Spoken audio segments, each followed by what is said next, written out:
Team does look pretty good. Big Sills, National Football Show, hour number 3. Please hit the like button. James and Tone threw out a good tweet about the special teams. There's no sense of urgency at all from that organization the last 2 years, me covering that team, where I've seen anything where they give a shit about that unit. It'll cost you in that Patriots game, but it won't cost you the game probably because they don't have enough skill set offensive humans to hang with Philly. They'll out-talent them, but you'll get caught in a game where there's a quarterback that will beat you like Mahomes, okay, with lesser talent. All you have to have is a really good quarterback to beat Philly's defense and special teams, and you can beat them. Ask Tyler Heineke. It's not that hard. You got to limit Jalen on his possessions. You have to throw tight ends. Kansas City has the actual remedy to beat you every year. Every year they have the remedy. They have the tight end that you can't cover, and you have the quarterback that you can't defend. You've had 2 cracks at him. You've had 2 cracks at him. One year, they ran the ball for 238 yards on you. I couldn't tell you who they had. In your barn.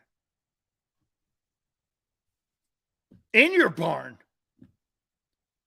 You have no sense of urgency in your special teams. Zero.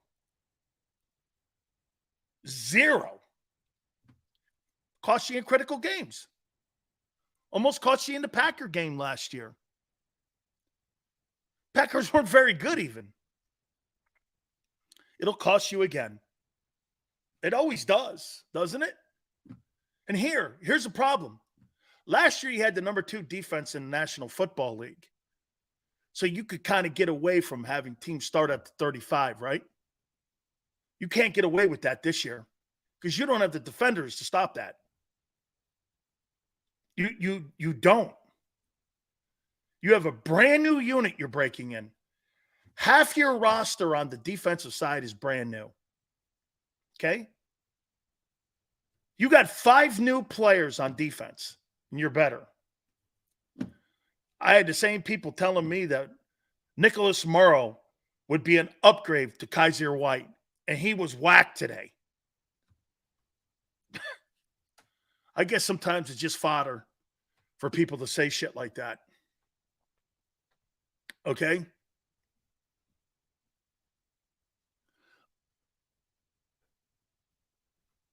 Thanks, Barb. Easy. No, Barb, at Miami, there was no patting on the back. It was more kicking in the ass. Jimmy was more of a kicker, okay, than he was a patter. So was Quez Watkins returning kicks. Are you crazy? I wouldn't put that marshmallow cake pie back there. Quez Watkins? Are you kidding me? Dude, that guy would wet the bed. He can't fight for catches across the field. You're going to trust him fielding punts? No way. That guy doesn't have enough courage to play that position. You got to have some Stundines to field punts. So you think that Quez Watkins, who goes across the middle, catches a pass, has it yanked out of his hands because he's soft as a willow tree, you think he's going to sit there and he's going to field punts? Yeah. Are you under the impression he's like tough? Seriously, man, Quez Watkins needs to have his – hey, you know what I would do, Tone, to him? I would tie Quez Watkins' ass to a chair and beat his ass for 3 hours, and hopefully it turned him into a tougher guy. Okay? Seriously. He's not tough. He's just not tough enough. That's your number 3 guy in case of emergency if one of your wideouts gets hurt. How funny, man. Hey, and like I said, so you cut Trey Sermon too. Okay. And you're relying on a guy like Tong said that carries the ball 57 times, and you're handing out a roster spot. You need to cut Rashad Penny and get somebody in there that you can use on special teams. Get a more reliable guy. Your special teams are not reliable. It's just not reliable. And here, and this is what we were saying earlier. Can you imagine if you had a top 5 special teams, the Eagles would be 17-0. Why? Because those special teams are going to help your defense. They're going to put your defense in good position. Your offense is going to put your defense in a good position. They're going to need both units to put that defense in a good position not to fail. Again, I'm going to put up with this when it comes to the defense in the first 8 games. You give up a couple plus 10, 15-yard runs, as long as it's on the negative 50-yard line and on their side of the 50, I'm going to live with that. I'm looking at scoring defense in the first 8 games. And then I'll adjust from there if I'm the Psy. If you're the Eagles, you don't want to get beat deep on plus 25 plays because you got a football offensive team that's going to throw 14 points. I would say this to you. I would say the majority of the Eagle games, especially in the first half, I would say the majority of the Eagle games in the first half of the season this year, I wouldn't be shocked if you guys put up less than 14 points in the first half of all your games. I'd be pretty shocked because I don't know if there's a lot of defenses that can stop you. Your offense, once again, here, can I make the proclamation that the Eagles have the best offense in the NFL?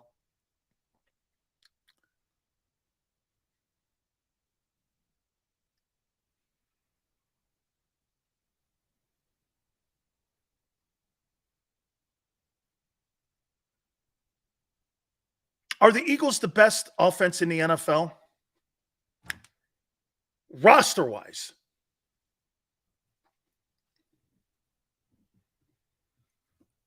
Buffalo's not better. I don't believe that Cincinnati has a better running. Well, yeah. He has more of a resume than Swift does. Joe Mixon. Joe Mixon's a good player. Joe Mixon's better than Swift. Is T. Higgins better than Devontae? No. Is Jamar Chase better than AJ? No. The Eagle receivers are my preference more than the Bengal ones. So maybe that's a preference deal. And I think the Eagles have a superior O-line. So no, they're not. The Bengals aren't better than Philly. Is the quarterback better? Yes. That means a lot. That means a lot at the end. But I would say this to you too. Is Joe Burrow better than Jalen? Yeah, but it's not like a gigantic, difference in the whole deal. You know what I mean? We're not talking about, it's night and day. That's not what that is.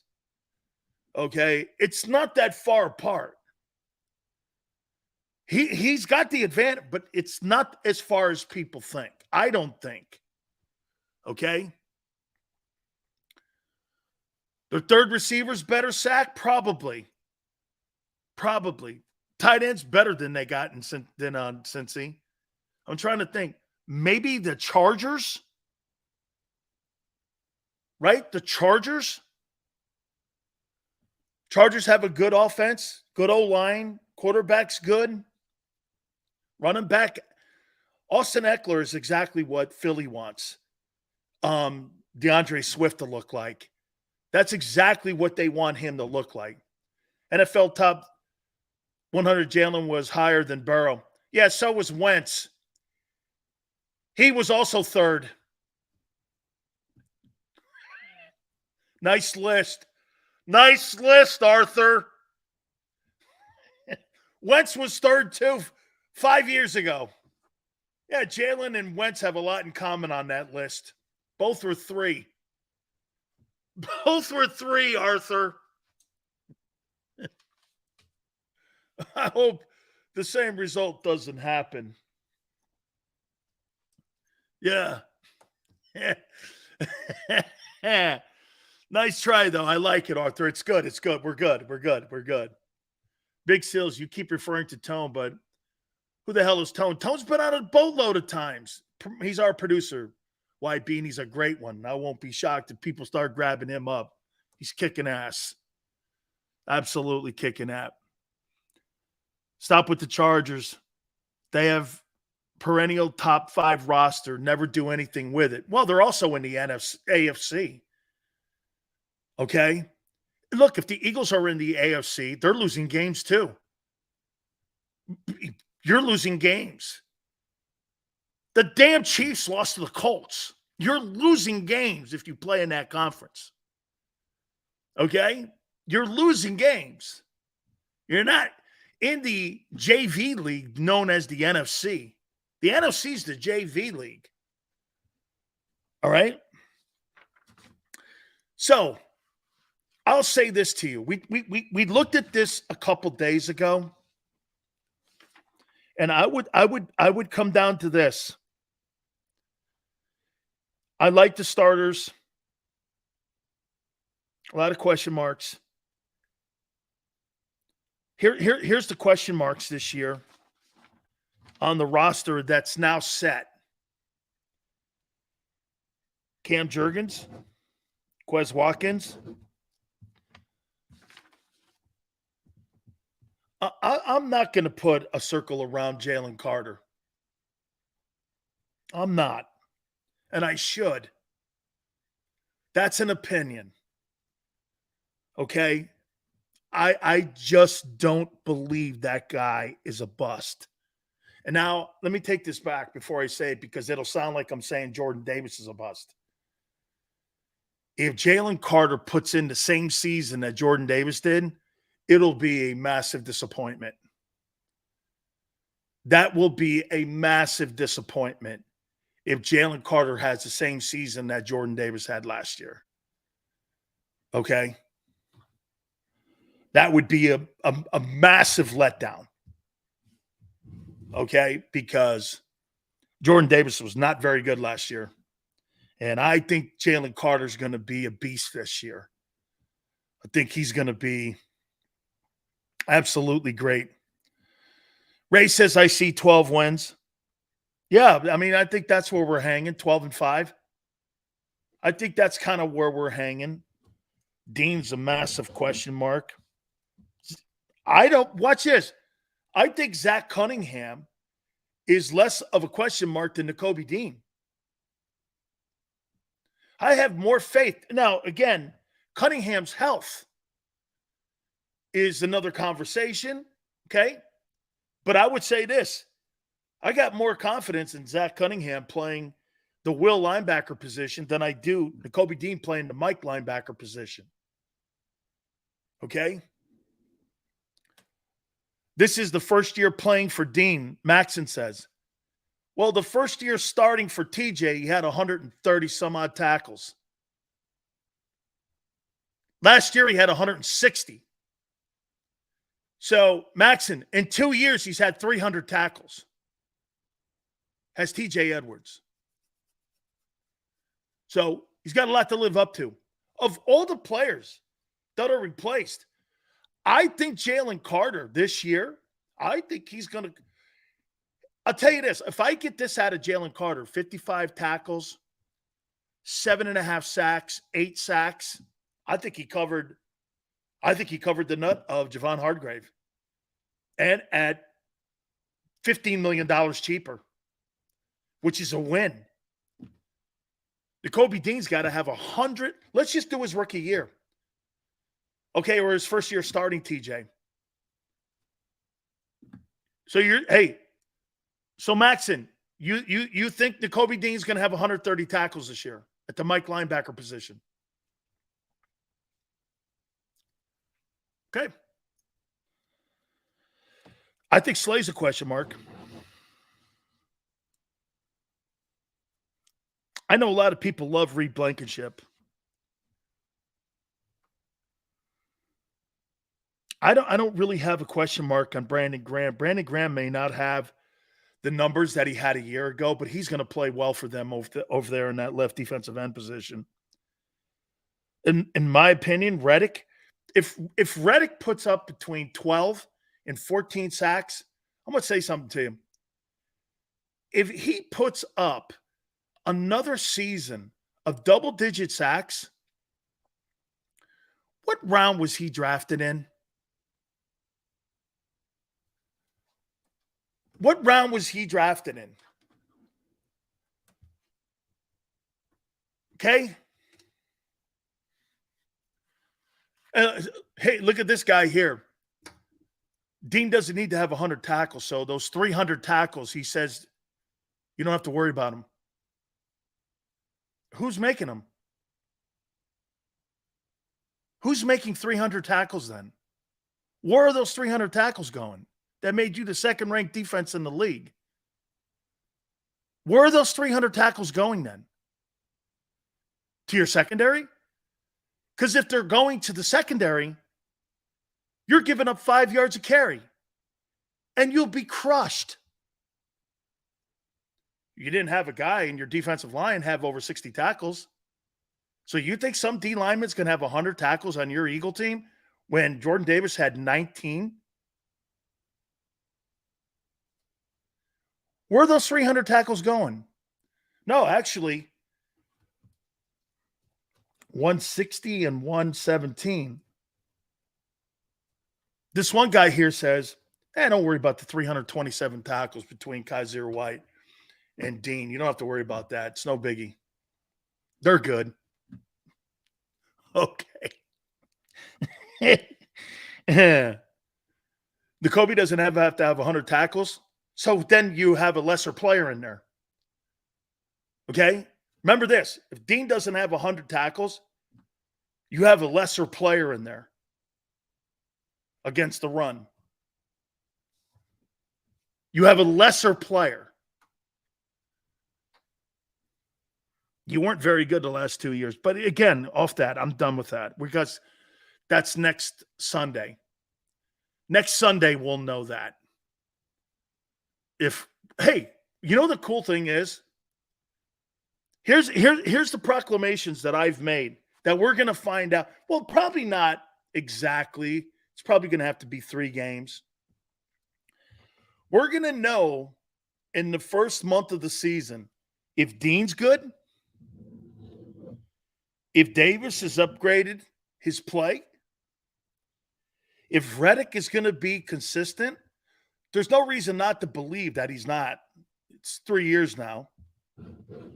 If Slay's not torched, if Graham can kind of give you a little bit of what he had last year,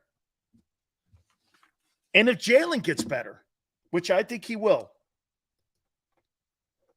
If there's a starting middle linebacker in the NFL and he does not have over 100 tackles, he needs to be sent home. It's impossible not to, even if you suck. Nicholas Morrow showed you that.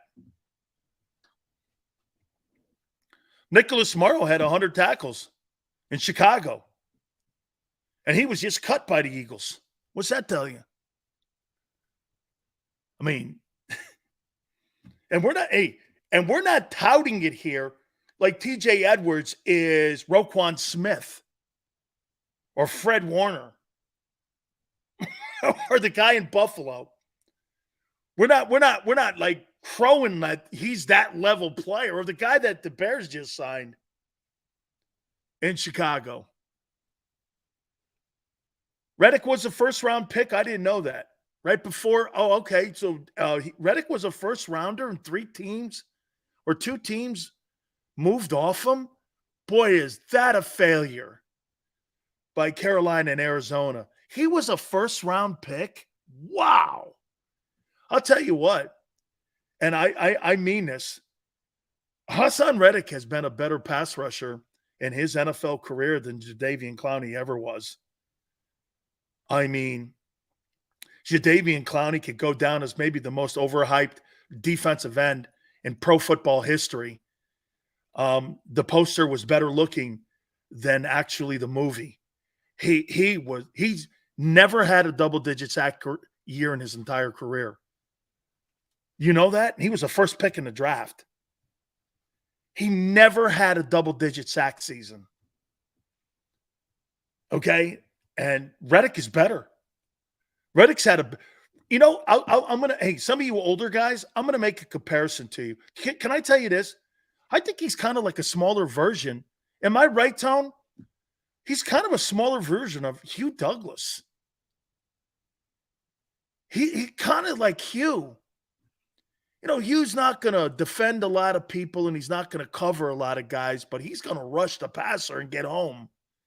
Hugh Douglas could get home, man. He was a good pass rusher. Okay? Right?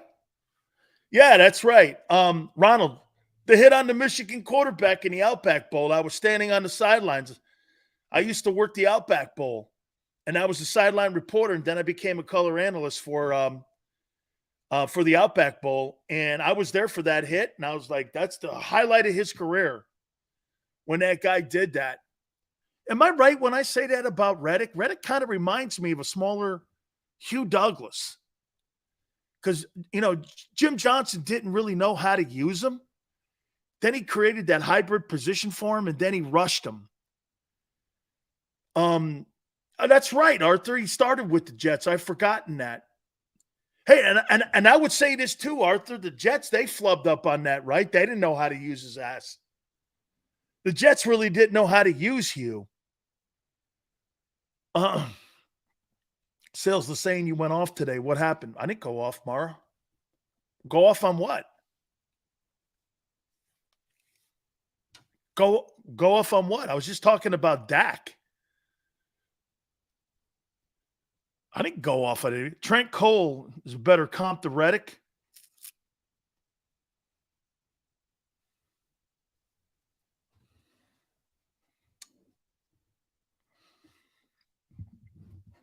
Probably.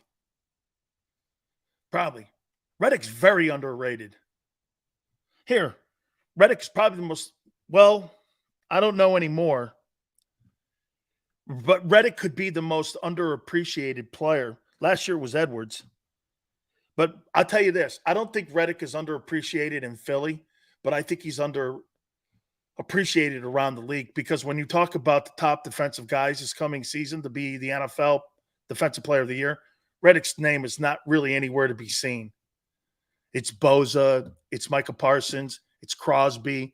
It's even that kid Judon in New England.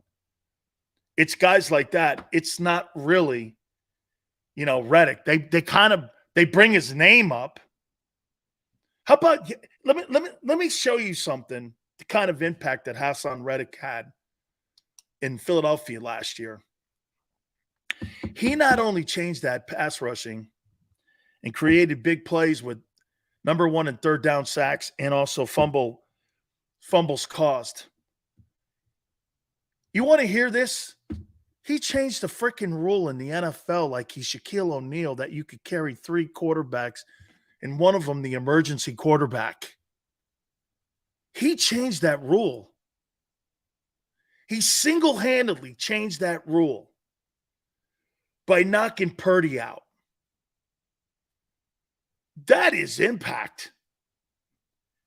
They came up with a rule because he crippled that team in the NFC title game so much that Kyle Shanahan, because of nepotism in his last name, cried so hard. Look at what Philly did when it came to like the league looking at you last year. Why they do have it in for you a bit. They wanted to change the scrum play, did they not? And they added an emergency quarterback. I got to tell you something, man. I just thought about this, Tone. That's getting under people's skin, folks. That's a football team in 2022 that will go down as a team that will be one of the teams when you put a list down of teams that didn't win the Super Bowl, and you'll put down the greatest NFL teams that didn't win a Super Bowl, I think that 2022 team could be in the top 10. Am I wrong? Like the Patriots that one year they did the 19-0 team, probably the greatest. the Moss team. But you would put this 2022 team in that top 10, would you not? I'd put that team in there. I personally, I think the 2022 team could beat the 2017 team. Okay? You just happen to go, hey, you play, hey, both those teams, though, you play Brady and Mahomes. I mean, shit. Dude, that 22 team will go down as one of the greatest teams not to win the Super Bowl. It's a great roster. It's clearly one of the best rosters I've ever seen. It's totally one of the greatest rosters ever. So the Eagles created a play. What was the percentage on the fourth down play? What was the percentage of success? I think Jalen makes fun of it all the time. The percentage of success, 97.1 or some shit like that, 96.1 or something. So the competition committee wanted to change that. 96. Hey, and then because you took the quarterback out in San Francisco, they added a third guy. Whew, man. That's some shit. That's getting it done, dude. Will this team have the same success? I can't wait to see. You know what? The guys that I'm looking forward to this year, I can't wait to see what Jordan Mailata does. I can't wait to see what Jalen. If I had to list them, guys I'm going to be watching this year a lot, obviously Hurts. I want to see if he can do it again. Hurts, Devontae Smith. I'm going to rank them. Jalen Carter. Hassan Reddick. Mailata. Jordan Davis.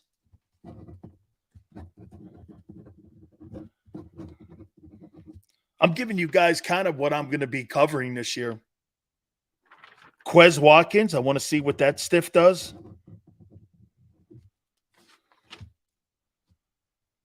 Josh Sweat. I don't have to watch Lane. I already know what Lane's going to do. Just so you know. I really don't. I want to see Goddard. And I do want to see Swift. Hurts, Devontae Smith, Jalen Carter, Mailata, Reddick, Jordan Davis, Quez, Swift, Goddard, and or Josh Sweat. I think Josh Sweat could be the best defensive end in the NFC East when everything is said and done. Okay? I think he could be your best defensive end in the East. He's trending that way. I think he's that good. All right. Hit the like button. Keep it here on the National Football Show.